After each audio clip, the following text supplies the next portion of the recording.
Bismillahirrahmanirrahim. Assalamualaikum warahmatullahi wabarakatuh. Perkenalkan, saya Safira Garosanti dengan NIM 216121094 dari kelas 6C. Di sini saya akan menjawab pertanyaan ujian akhir semester mata kuliah Metodologi Studi Islam.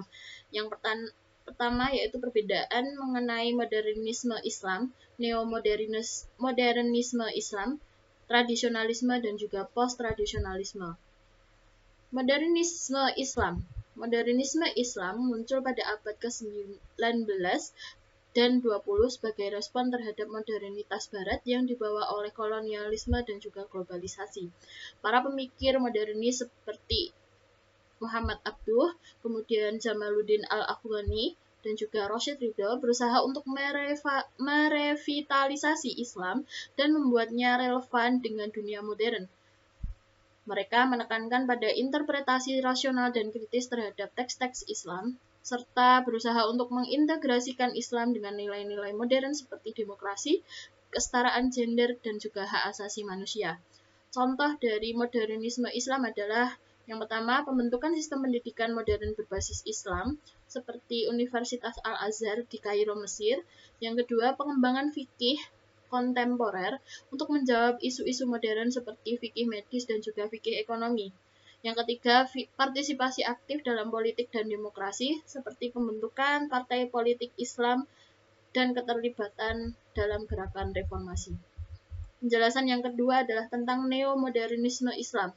Neomodernisme Islam muncul sebagai kritik terhadap modernisme Islam yang dianggap terlalu rasionalis dan sekuler. Para pemikir neomodernisme Islam seperti Fazlur Rahman, Ziauddin Sardar, dan juga Tariq Ramadan menekankan pada dimensi spiritual dan transenden Islam. Mereka mencoba untuk mengintegrasikan Islam dengan modernitas tanpa kehilangan identitas Islamnya.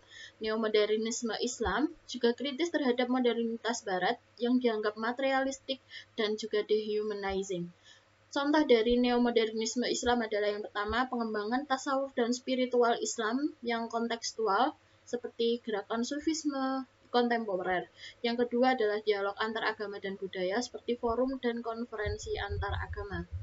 Yang ketiga, kritik terhadap modernitas Barat yang dianggap materialistik dan dehumanizing, seperti dalam buku Ziauddin Sardar yang berjudul Postmodernism and the Other Beyond the Eurocentric Imagination.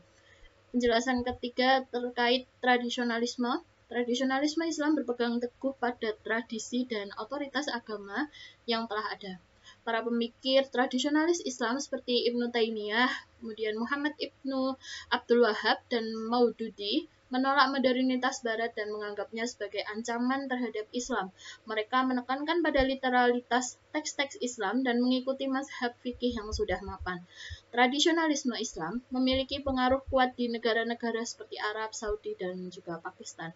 Contoh dari gerakan tradisionalisme adalah penerapan syariat secara ketat dalam kehidupan sehari-hari, seperti kewajiban sholat 5 waktu, zakat, dan juga puasa Ramadan.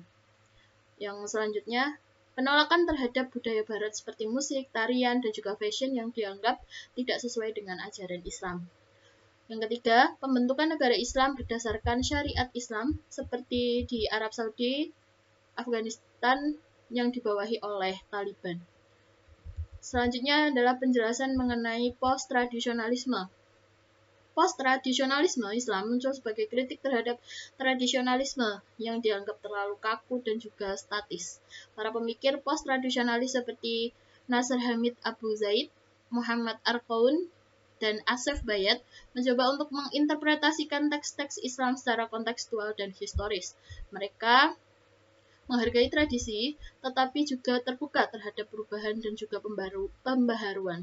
Post-tradisionalisme Islam masih merupakan aliran pemikiran yang relatif baru dan masih terus berkembang. Contoh dari gerakan post-tradisionalisme adalah yang pertama, reinterpretasi teks-teks Islam dalam konteks modern seperti dalam buku Nasr Hamid Abu Zaid yang berjudul Rethinking Islam, A Critique of Islamic Fundamentalism.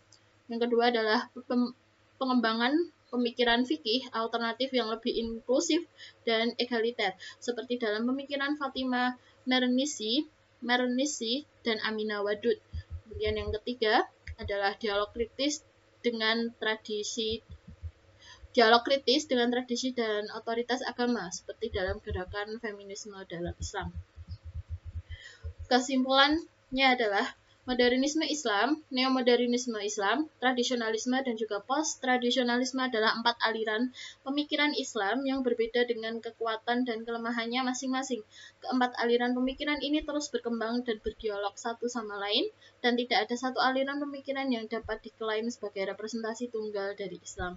Penting untuk dicatat bahwa ini hanya gambaran umum dari keempat aliran pemikiran ini. Masing-masing aliran memiliki keragaman internal dan tidak semua penganutnya dapat dikategorikan secara kaku. Penting juga untuk dicatat bahwa keempat aliran pemikiran ini tidak saling eksklusif. Banyak muslim yang menggabungkan elemen-elemen dari berbagai aliran dan pemikiran dan dalam praktiknya mereka.